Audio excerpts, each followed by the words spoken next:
Hi guys. आज मैं आपको सिंटैक्स के बारे में बताने जा रहा हूँ। सिंटैक्स का अर्थ क्या होता है? सिंटैक्स का अर्थ होता है वाक्यों को शुद्ध करना। 10th और 12th के बच्चे विशेष करके ध्यान दें। सिंटैक्स में जैसे मानो कुछ शब्द हमारे ऐसे होते हैं, यदि उनसे पहले दी का प्रयोग हो जाता है तो एक जाति बन जाती है, अर्थात एक जाति का बोध होता है। तो ऐसे वाक्यों का पिलुर बनाते समय हम उन शब्दों के अंत में एस नहीं लगाते हैं। अगर उससे पहले हमने दी का प्रयोग कर दिया तो एक जाति का बोध हो जाता है।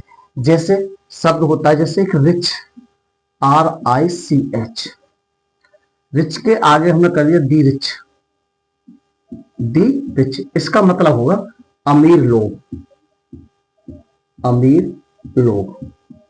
उसके बाद होता है, जैसे बोल दें और हम पुअर, पुअर मिस होता है गरीब। अगर हमने लिख दिया दी पुअर तो पुअर मिस होता है गरीब लोग, गरीब लोग।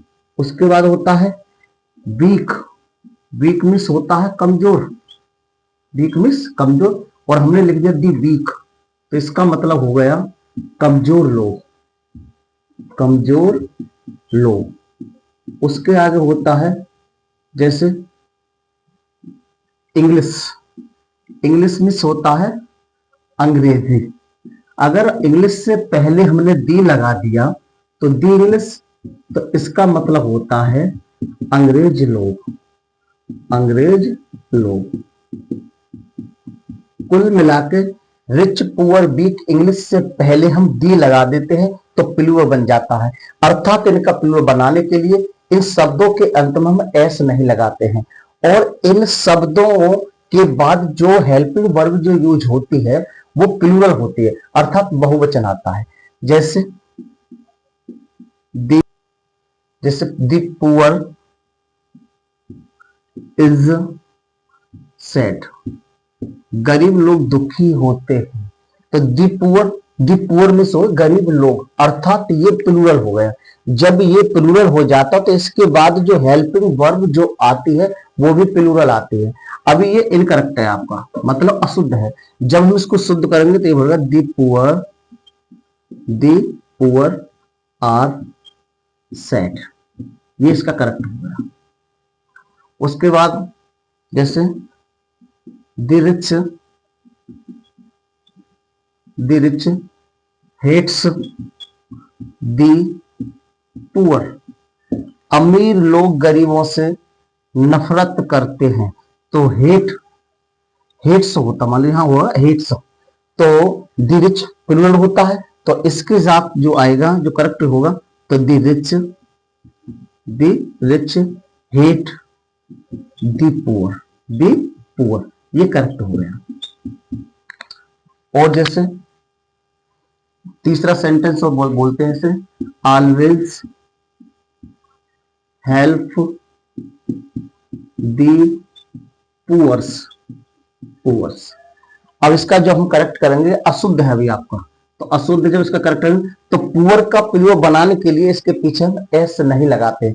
जब हम इसका करेक्ट करेंगे तो इसको करेंगे always, always help the poor, तो इस प्रकार ये करेक्ट हो जाता है। उसके बाद अब आपको बताने जा रहे हैं कि कुछ शब्द देखने में प्लूरल लगते हैं, लेकिन उनके साथ जो हेल्पिंग वर्ब यूज करते हैं हम, वो सिंगुलर यूज करते हैं। कुछ शब्द देखने में हमारे प्लूरल लगते हैं, लेकिन उनके साथ हेल्पिंग वर्ब जो यूज करते हैं वो सिंगुलर करते हैं। जैसे कौन कौन शब्द हैं? जैसे मैथमेटिक्स, मैथमेटिक्स, सिविक्स, इकोनॉमिक्स,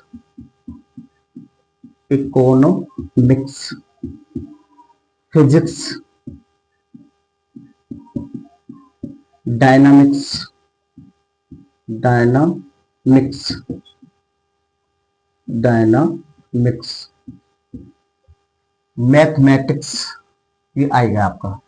तो ये शब्द देखने में हमारे प्लूरल लगते हैं, लेकिन इन शब्दों के बाद जो हेल्पिंग वर्ब जो यूज करते हैं हम वो सिंगुलर करते हैं। क्यों करते हैं? क्योंकि एक ये विषय के नाम है, एक सब्जेक्ट है। जैसे physics are very hard subject, hard subject, ये इनकरेक्ट है हमारा, अशुद्ध है मतलब।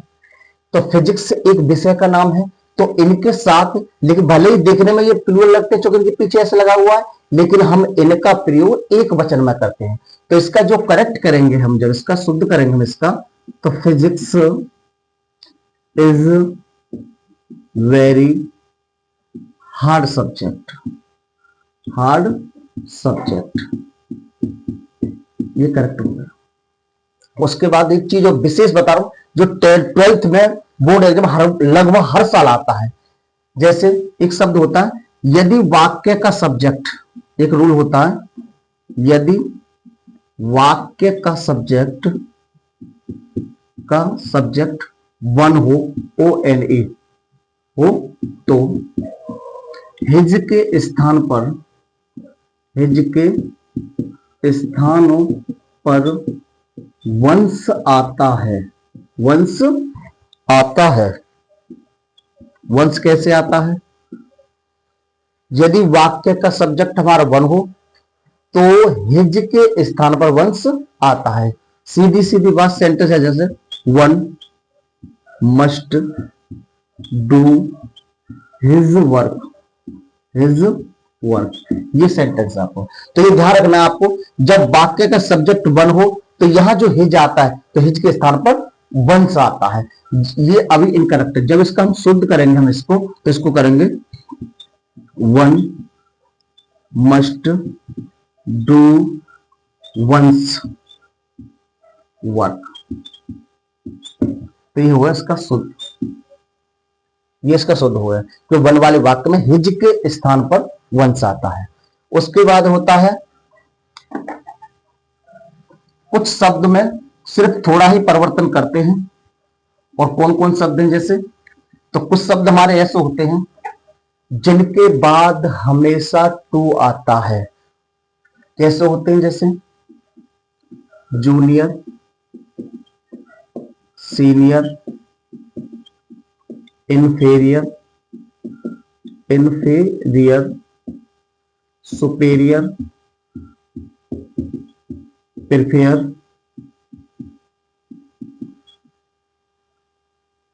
के बाद हमेशा, हमेशा टू आता है, टू आता है। जैसे आई एम सीनियर देन यू।